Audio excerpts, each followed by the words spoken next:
I came here today primarily to congratulate all of you, and not just the ones who are on the stage, because all of you are winners, and all of you should be up here, and I congratulate all of you, because that's why you're here, because of what you do. Congratulations.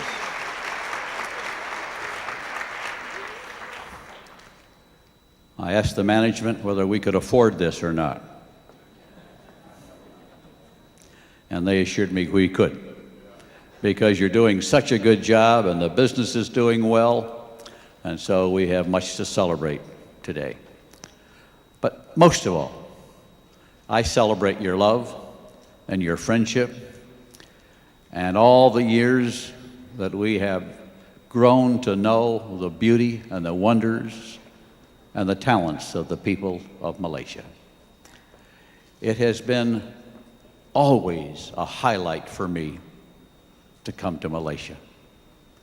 And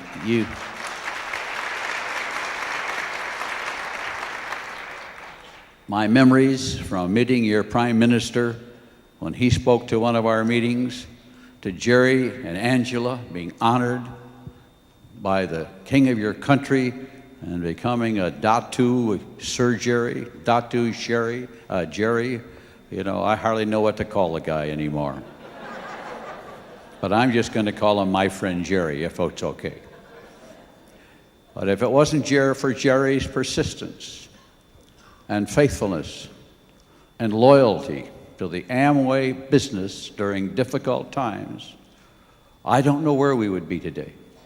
And so I thank him and many others for that.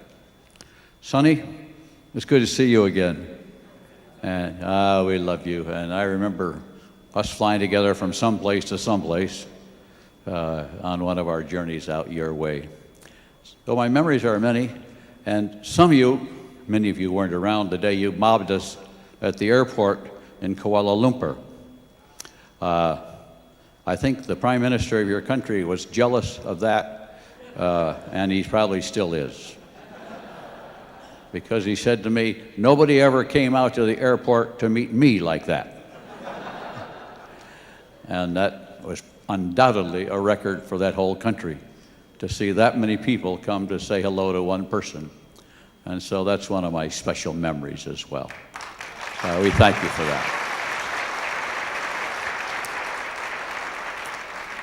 But while we talk of wonderful memories and great achievements and loyal staff and the struggles in a strange country, and your struggles with the language barriers and labeling and product supply and all the different challenges that we have met, I really would like to talk to you today a little bit about overcoming what I think is one of the biggest problems. Now, I'm an old guy now. I'm out of the business. My body is 74. My heart is 42. My average age, therefore, is 59.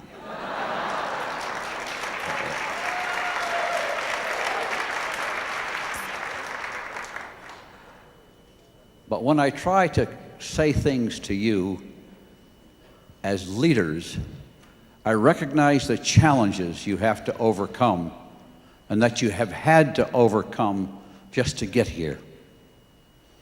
But as the business matures, sometimes our leadership forgets what they did to get here. And it's important for me and for you to remember what we had to overcome. A lot of that was fear. And my subject really is fear. Overcoming the fears of life.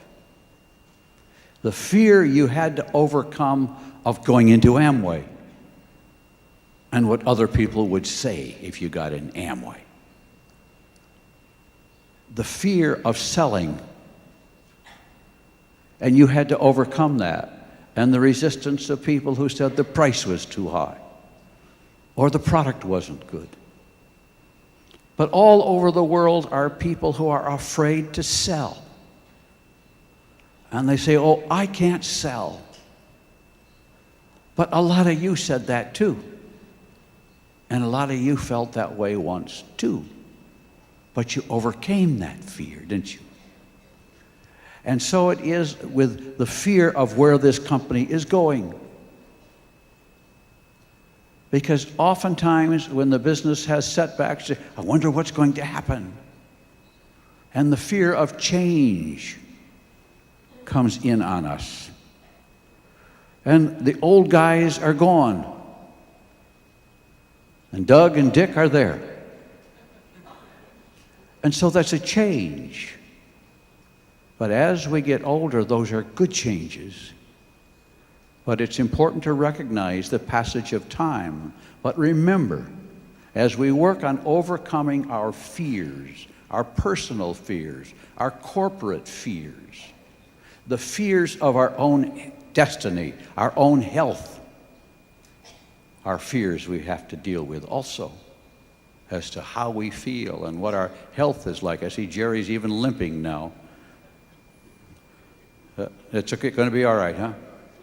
I remember once I came to Malaysia. I shouldn't tell this story. I had a hernia. You know what a hernia is? Huh? Down here, you know, Jerry. So all the time I was speaking, I spoke with my hand in my pocket to hold my hernia in.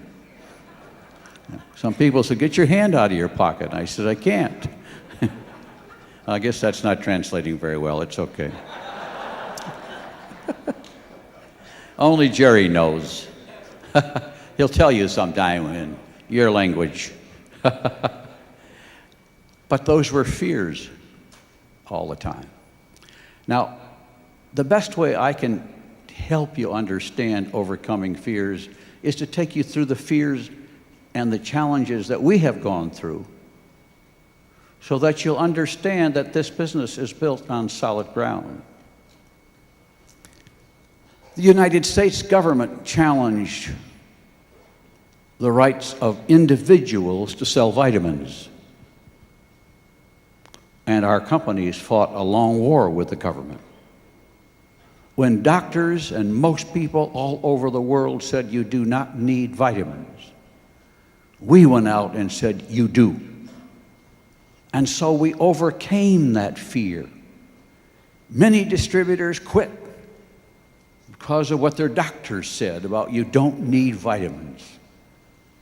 And now the whole world knows you need vitamins.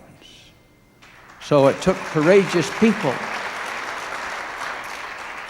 So it took courageous people like us and like you to overcome those fears. And even today, to convince people that they need better nutrition. Because they're either unknowing or they're afraid of what they might take, or they don't value their health. So our crusade is to help them understand what they can do to help themselves by taking better nutritional products like Nutrilite. I know some of you are at Nutrilite for several days. I think 3 days just last week. Last week, yes. We were there yesterday. They told us about your visit and how much they enjoyed having you there. And they told us how much they thought you learned from being there.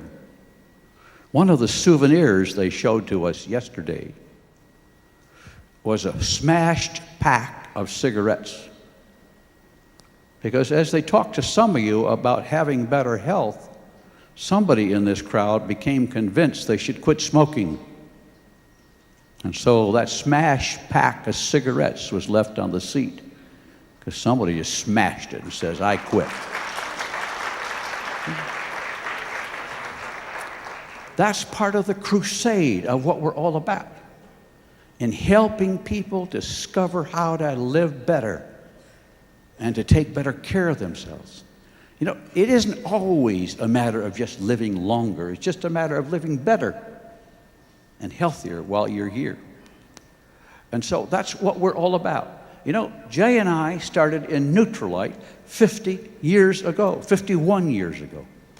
Now we celebrate 25 years in Malaysia. But 51 years ago, we bought a sales kit, just like you bought a sales kit. And we went out and started presenting neutrally. And we were laughed at and ridiculed just like you. Well, we didn't stop, did we? And neither did you. And I'm trying to establish that it takes courageous people to overcome fear and these challenges. And as you do that, you get stronger and stronger. And so that you can meet bigger challenges as they come ahead of us. Business and life is a constant challenge.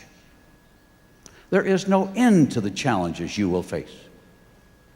People that you think right now are going places in your group, somebody may quit tomorrow. And when you get home, you'll learn that they quit for some reason. Somebody scared them off. But that means you replace them. And so our business is one, like somebody asked me at a seminar I did a couple of days ago, he says, what is a leader? Like all of you are. What is a leader? Are they made, are they created by God that way? Is it something you can learn? Yes. And yes, they're both right. But leadership, in my experiences, is something we do by talking and working with a lot of people, and what we do is discover leadership in people. We can't make people leaders, in my opinion. Yes, God certainly puts some of that in us, some people, but they don't even know they have it. And a lot of you never knew you had leadership ability till you found this business. Then you discovered that people would listen to you and would follow you and would believe you. And one day you says, I'm a leader. So it's an age of discovery. And as you sponsor people, you can't make somebody a leader who doesn't want to go out and sell, or won't make a phone call and recruit somebody, or won't come to a meeting. You are not good enough to go make them something. You only discover those. And so what you know in the way of overcoming that rejection is you just keep talking to more and more people until you discover them. We're in the discovery business. If I knew how to make a leader, I'd go down to the poorest part of Kuala Lumpur and make them all leaders. But I can't do that. I just have to talk to everybody, and one day somebody says, okay, and they make a sale, and they make a recruiting meeting, and they recruit somebody, and all of a sudden they become a direct one day.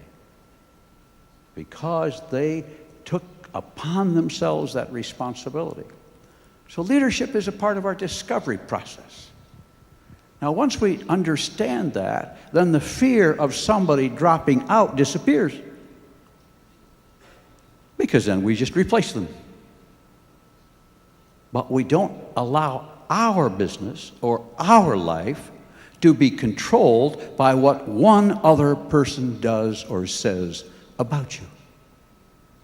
And so oftentimes we do.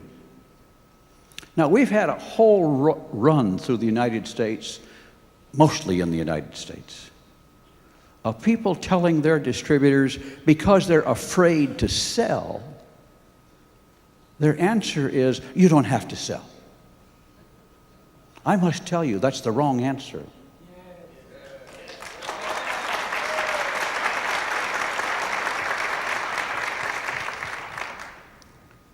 Because if you tell them they don't have to sell, they may get in, but they will never have a business. They might have a game. They might have a whole lot of names who buy training materials, who spend their money buying things, but they will never make money. And our goal is to help everybody who joins us make money, not learn to spend money.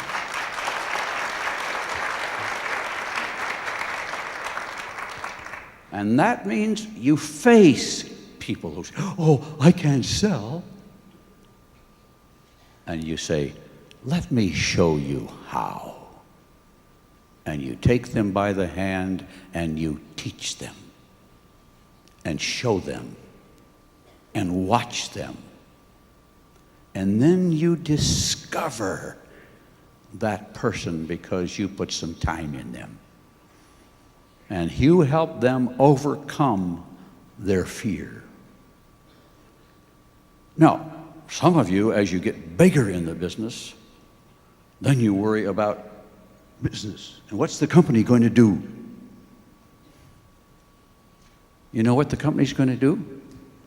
The company's going to go on. This is not, and I want to help you overcome a fear, this is not a business built around Rich DeVos or Jay Van Andel. This is a business about a plan created by us, by the power of God, to empower people around the world to improve themselves. That's what we are.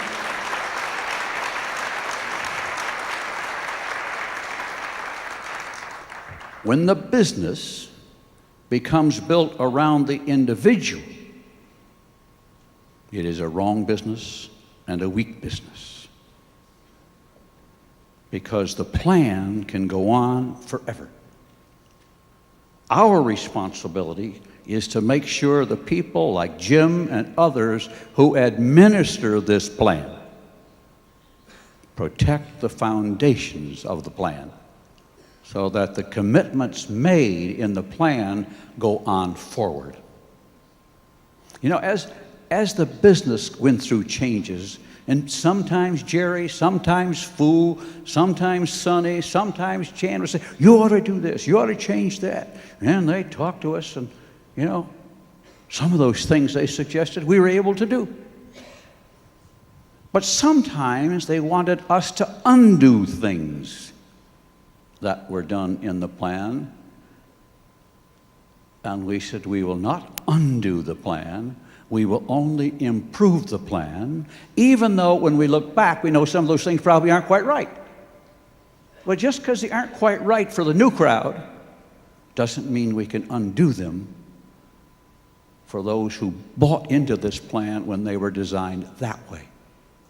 Because as we go along in the business, we always look at how it works better for me.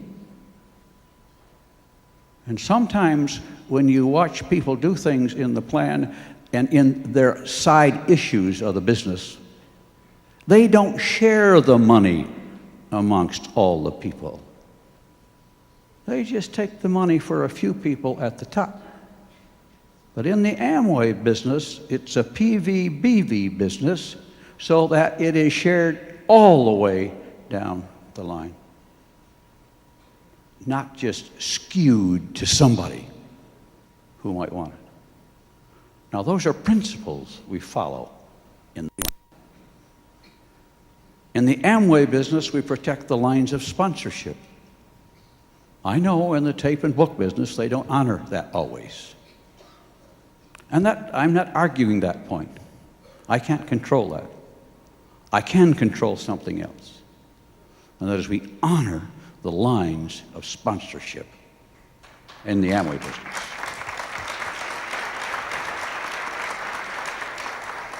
That's to protect those who aren't quite so vocal or quite so strong in doing things. Because if you don't do that right, then the smaller direct gets lost and their rights get violated.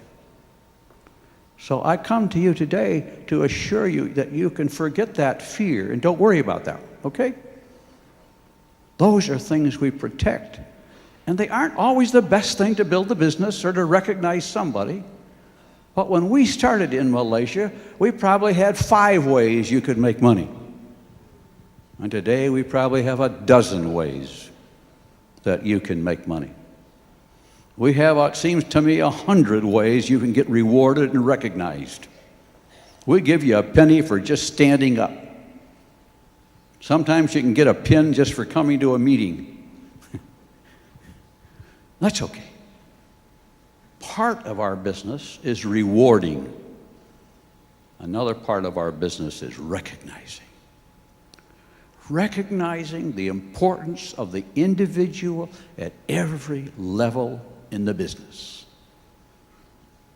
Because all of us in this room were created by God, and in our view, they are equally important to all of us. I had a lady come to me one day who was a distributor I had sponsored, and she came in the office and she was a direct distributor.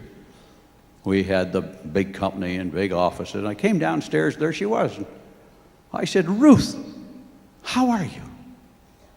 And she said, "I didn't think you'd even remember me. I'm only a direct." I said, "Ruth, I don't care what pin you wear. You're no less important to me. I don't respect you because of your pin. I respect you for who you are. You're a part of our organization."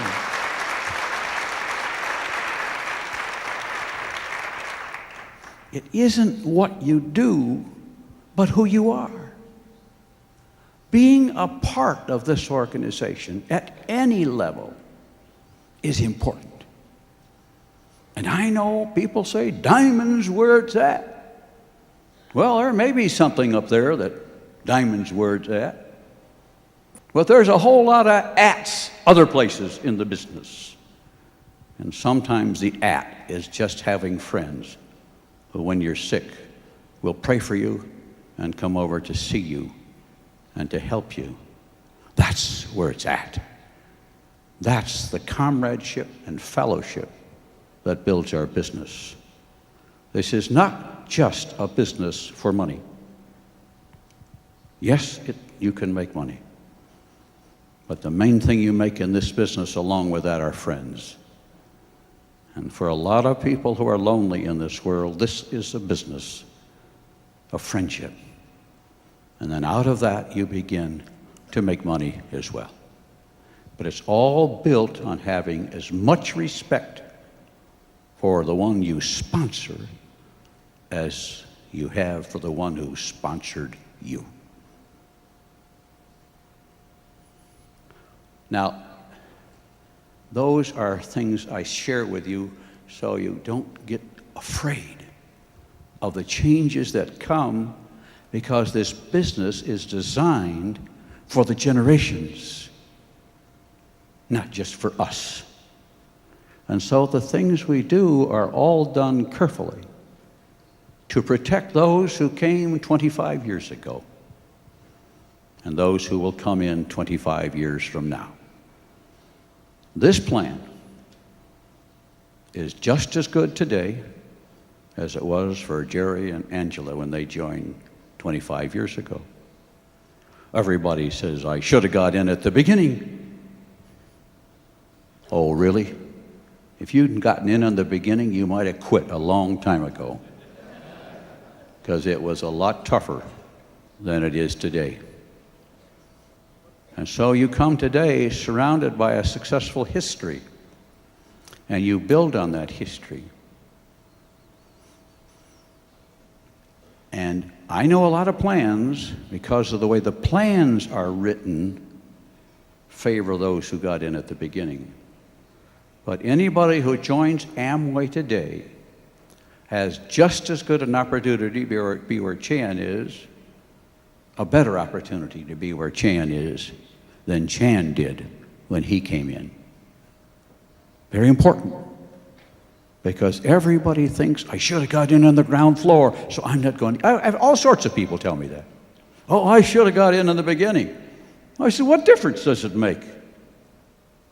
It's not when you get in, it's what you do after you get in." And that's an excuse, a fear that I should have got in then. And you got all sorts of friends like I do who said, "Oh, it's too late now." They don't comprehend the magnificence of this plan. And you will have to work to overcome that. But some of those people don't really want to get in anyway. they can't compete with you, so they're not going to start. Now I want to share a little bit about me because of those fears I've had to overcome and the fear of rejections that we live with in life, that all of us live with. People who rejected you when you got in the business and who stopped being your friends because you got in this business. And you all must have some like that. I know I do. I still have people who act that way. Now, many, many years ago, when I had my first heart attack, my first bypass surgery, my body began to reject me. And we got some surgery, and my body did pretty good then. And so we overcame that rejection by taking some pain. And oftentimes there's pain in overcoming the rejection of your friends, or of your body, or of your distributors, or of others you know. Oh, rejection, there are two things I think are the most difficult things to handle. Fear of rejection and jealousy. As an experienced old guy, jealousy or envy are two things I found are important. I have a little line that says, most of the problems of the world are caused by comparison. I spend too much of my time comparing myself with somebody else, or with somebody in a different part of the world, and say, oh, they do this, or we do that, and they do this, and they got a house bigger than we have, and we got a smaller car, and we spend all of our time comparing ourselves. Try to stop worrying about where you stand in relationship to somebody else. When I was a young boy, we were very poor, just like many of you. But I never envied or was jealous of the other people in the other end of town who had a car or had a nicer home or a job, because my father was unemployed. All we said was, if they can do it, we can do it. That's all.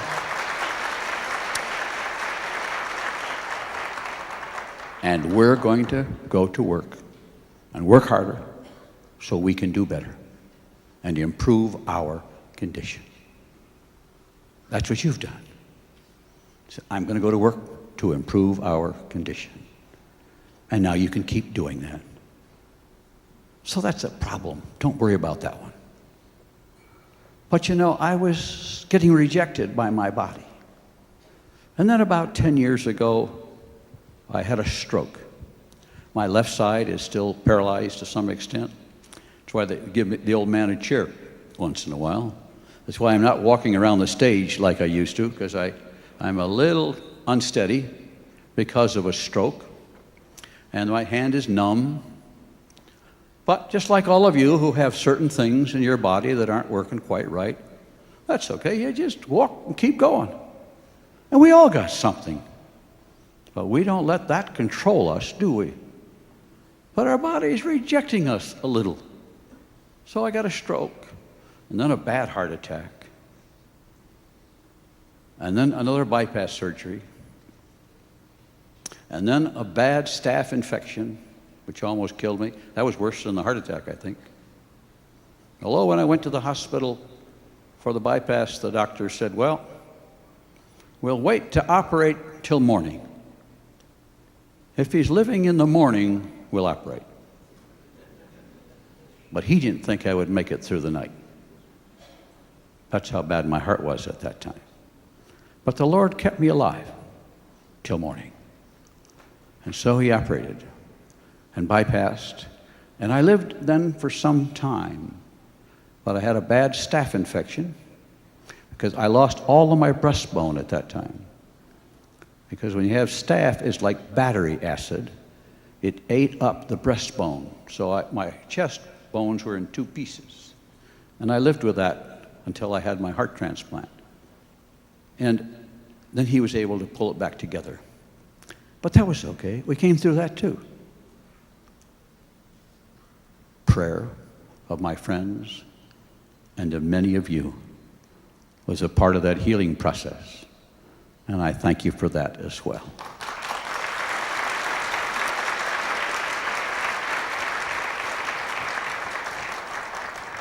But my heart kept failing, and I stopped traveling, stepped out of my office. Dick took over. The kids were growing up, and so I start walking slowly and more carefully. Helen took charge of my calendar, and she told me what I could do and when I had to take a nap. And so we did like that. And then the doctors came to our house when I was 70 years old, and they said, "We think you have 1 year to live, unless we can get you a new heart. You are suffering congestive heart failure, and you will be gone in a year. However," he said, "I think I know where to send you where you might be able to get a heart." Now, by this time, he had called every heart transplant center in the United States and been rejected by all of them. And they said, "He's too old, he's too sick, he's a diabetic, he's too high risk. Besides, we don't have enough hearts anyway, so we won't consider him." So just like you when you built your business and you had meetings and people didn't come and rejected you, we got rejected. You know, I always say to people, when you're trying to sell something, a product or an idea, and you get rejected, sometimes you say, "They're rejecting me." Usually they're not rejecting you. They're rejecting your idea or your product. But your newer distributors always take that as a personal rejection. "Oh, I can't do it." But that's not what it means. Anyway, we got rejected. But he said there was one doctor in London who might consider you because you are AB positive blood type. And he said sometimes he has an extra heart. And so they sent me to London. He made no promise he would take me. He knew all about me physically. He had all the x-rays and MRIs and scans and blood tests. He had all of it. And he could have taken it from that and said yes or no.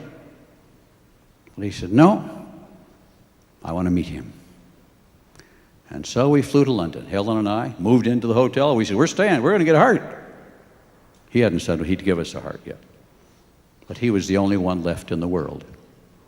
Maybe you feel that way sometimes when you're trying to sponsor, huh? That's the way you feel sometimes. But then you got to feel like we did. He's going to take us. The next one. We're going to find the next one, huh? And so we went to see him. And I'll tell you why. And he told Dick, he said it would take 4 days to examine him and see if we can give him a new heart. And so we got to the hospital, and we started visiting with the doctor, and 2 hours later he says, "Okay, I'll see if I can get you a new heart." The kids are going to, wow. He said it's going to take several days, and here he is saying, "Okay." I was there a couple months ago, and I talked to him again to double check. And I said, "Why did you say you would take me?" And he said, "Well, I saw something in you that told me you could go through this procedure, that you had the inner strength you needed."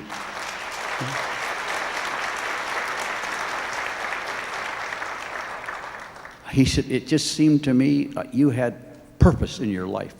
You knew who you were. You knew where you came from. You knew you could do things yet. You had a reason to live." He said, "In talking to you, I detected that. You had something about you."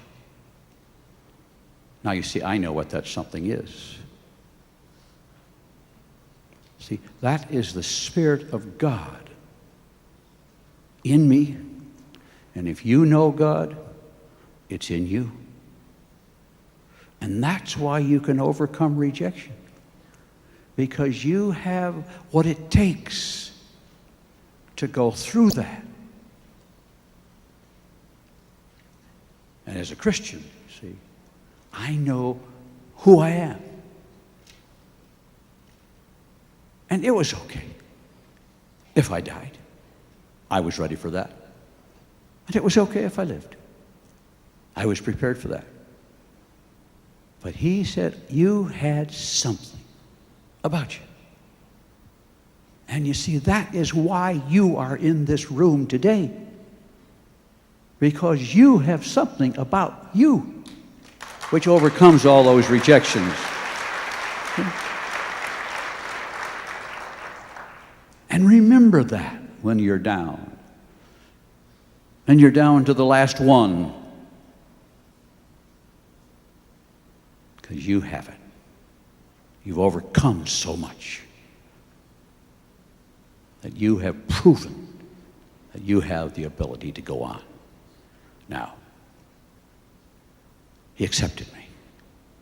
We waited 5 months. In that 5 months, I went to the hospital every Monday morning. They checked me every day, every Monday. They checked to see if I was how long I could live without going into the hospital. And they determined my heart had been so badly damaged that I needed a very special heart, a strong right side heart. So I not only needed an unusual blood type and a tissue match and a size match, but a special, strong right side heart. A normal heart from a normal person would not have worked in me. But the Lord put in that very same hospital a woman who had bad lungs, who was AB positive, and whose heart God designed for me. How else do you explain that she would be in that very same hospital at that very same time when I was running out of time? And so they said to her, if we can find you a new heart and lung, may we have your heart. Because they knew it would work in me. And so it was that they got a new heart and lung for her from the continent. And along with a strong right side and a blood type and a tissue match and a right size heart, all that stuff, it had to be a heart that nobody in the United Kingdom could use at that point in time. Because I was a foreigner. I was last on the list. And so at that time, nobody else could use that heart. And my doctor told me that heart would not have worked in anybody else. Anyway, he said it would have died in a bucket. That's the way they speak of it. I would have put it in the bucket and it would have died there. Because you can only wait 4 hours from when you remove a heart until it's up and running. And so I received that new heart and went on from there. A few days after my operation, I'm walking down a hall, a woman comes out of her room and says, did you get a new heart on June 2? And I said, yes. She says, you have my heart. And so we had a big hug and a kiss and a rejoicing together about the miracle of God in our lives. But you see, it all comes with that Spirit of God that is in you to overcome rejection and fear and to take on new challenges. Now, I live with rejection every day. I take a pill for it. Somewhere it's in here. My hand's a little numb, so I can't always feel. It's a little... Anyway, it's a nice little package. Oops, that's a cufflink. That's not the thing I needed. Wrong shirt today. But I take a little medicine. 2 little pills a day. Not Neutralite. I take that too. What do you want to see that, Jerry? Here, these are my Neutralites, so just keep those over here. But I want you to know I take that too. Anyway.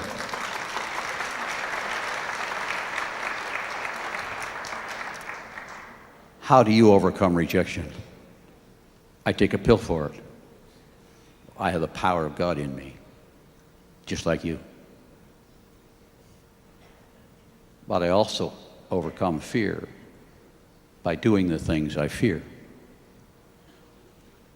And I also overcome fear by prayer. And I have a new book I've written all about this. So faith will help you overcome fear. And my new book is called Hope from My Heart. And we will have a copy for all of you a little bit later. Thank you, everybody.